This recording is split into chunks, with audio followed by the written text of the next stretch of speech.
Quando alguém fala da história de amor, muitas das vezes é assim. Ah, eu conheço ela muito bem, ela me conhece também, a gente vive junto, a gente convive, a gente se ama de verdade. Mas quando eu vou falar da minha história de amor pra alguém, ou essa pessoa que eu tô gostando me rejeita, ou a gente só fica em friend zone. O que não é muito legal pra mim, né? Porque eu só quero tentar conhecer uma pessoa nova, né? Ou querendo conhecer aquela pessoa que ela goste. Que eu goste, na verdade. Desculpa pela. Mas enfim. Desculpa pela minha voz zoada aqui, porque eu tô gravando um gravador de áudio aqui do aplicativo de edição, então vê se não se acostumem, porque eu ainda não tenho um microfone, porque eu sou probe. Então, vamos pro vídeo. Então, essa é a minha história, essas vão ser minhas histórias de amor, são meio esquisitas. Então, vamos pro vídeo. Se as pessoas que eu citei nesse vídeo estão assistindo esse vídeo, não pense que esse vídeo é uma indireta ou uma crítica a vocês. Eu só estou falando coisas de vocês só para citar no vídeo. Eu não vou falar seus nomes, então é só um aviso mesmo. Então, vamos pro vídeo e chega de enrolação. Quando eu me apaixono, né? Quando eu me apaixonei, foi quando eu entrei na fase da adolescência. Porque, se você não sabe, quando você está na adolescência, você começa a ter esses pensamentos de querer gostar de alguém.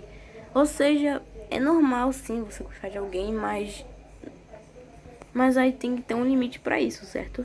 Então, opa, desculpa, eu falei coisas erradas aqui. Então, eu nunca gostei de nenhuma menina quando eu tinha 5 anos, 6 anos, porque eu nunca fui fã disso, pra falar a verdade. Hoje em dia, uma criança de 6 anos quer namorar. Não faz sentido, porque eu tenho 12 anos, eu nem namoro ainda. Agora uma criança de 6 querer namorar, acho que essas evoluíram de um jeito que agora elas querem se casar com 6 anos de idade.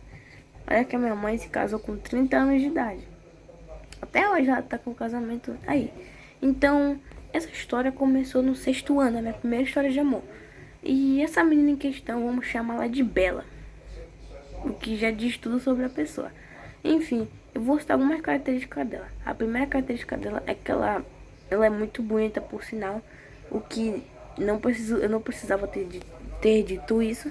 Outra coisa também é que ela lê livros no recreio. Outra coisa é que ela é desenhista. Os desenhos dela são muito bonitos, tá? Outra mania que ela tem é que ela escreve poemas. Que aí quando eu conheci ela pela primeira vez, foi de relance, sabe? A gente só se trocava olhares e era de vez em quando que a gente se olhava. Quando alguma caneta minha caia no chão, ela pegava, né? Uma boa ação, porque eu não alcançava. Só que aí, teve certo dia que a prima dela veio na minha cadeira e adivinha quem tava lá? Ela, a Bela. Então essa prima dela começou a falar fazer um monte de perguntas pra mim, que não era pergunta assim inocente, né? As perguntas eram: que nome vocês dariam pro seu filho? Se você tivesse um filho, que nome vocês dariam pra ele? Você gosta dela? Escolha uma menina que você namoraria.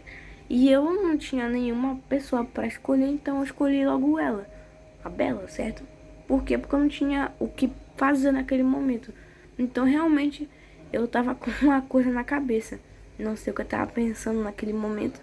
Eu acho que eu tava doido da cabeça em achar que realmente que eu ia conseguir fazer isso. Eu sou meio bilolado da cabeça. Mas enfim, aquilo terminou comigo, eu e ela constrangidos pra caramba. Eu e a Bela estavam muito constrangidos porque eram perguntas assim muito invasivas, eram coisas super nojentas, né? Até hoje eu não entendo por que essa menina fez isso, né? Mas enfim, conforme o tempo foi passando, eu fui criando um sentimento pela Bela, né? Então eu fui gostando dela, até que chegou o mês de outubro ou novembro, que eu decidi me declarar pra ela, né? Eu fui mandar uma carta pra ela, falando assim: eu gosto de você, eu gosto do seu jeito, não sei o que, aquela coisa normal, genérica mesmo, de relacionamento, digamos assim. Mas aí, né, eu não esperava que a gente ficasse tão próximo assim, sabe? Só que aí, né, você já sabe, né, ninguém perdoa. E todo mundo da sala ficou sabendo. E eu e ela éramos o centro das atenções de todo mundo. O meu nome e o dela saia da boca de todo mundo na hora da conversa. Principalmente as meninas, porque as meninas, elas são fofoqueiras demais, sabe? Então, se eu contasse um segredo pra uma menina, elas iam contar pra todo mundo em vez de guardar, como normalmente eu faria, né? Tem muito segredo que muitas meninas contaram pra mim que até hoje eu guardo. E eu nem lembro mais o que era. Mas enfim. Então, certo dia, ela decidiu parar de gostar de mim. Até que eu me perguntei, por que será? Até que uma menina, né, chegou em mim e falou assim, por causa do pai dela. O pai dela? Sim, o pai dela não queria mais. Tipo, se o pai dela soubesse que eu tava gostando dela, eu ia morrer. Aliás, ela só parou de gostar de mim por causa do pai. O pai não precisou falar nada. Ela só pensou assim, caraca, meu pai vai me bater. Então eu vou tentar terminar nosso namoro, entre aspas, só pra ela se manter bem, não sei o que. Só que aí, né, a prima da Bela não queria perdoar e achava, ela queria até que eu queria rolar até casamento lá. Pra você ter uma noção na, na, no que eu tava me metendo, né? Não era legal, né? Sim, até hoje não é legal, mas naquela época era bem ruim. Então, depois de um tempo, né, essa prima da Bela me forçou a querer gostar mais dela, querer fazer aqueles negócios de impressionar, sabe? Eu não tava nem afim de fazer isso.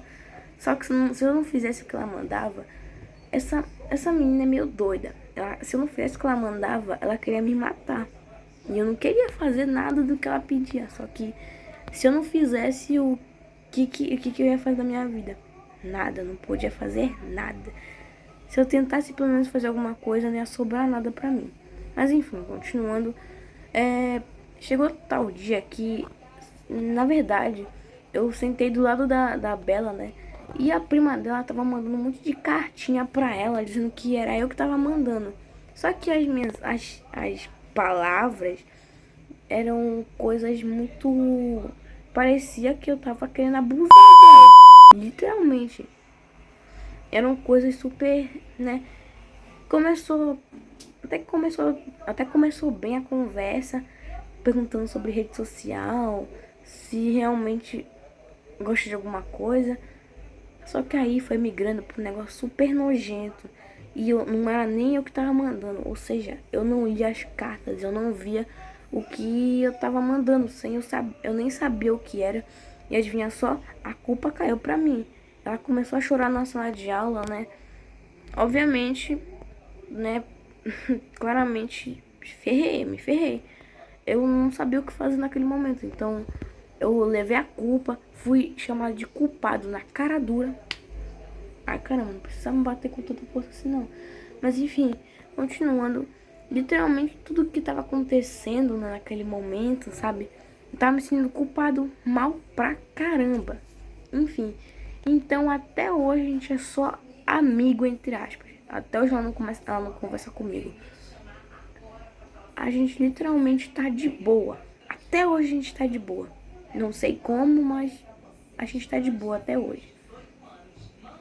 Eu não entendo ainda. Mas enfim, essa foi a primeira história de amor. A segunda vai vir, né, daqui a pouco. Na verdade, só no próximo vídeo. Desculpa, galera. Tô sem tempo pra fazer mais agora.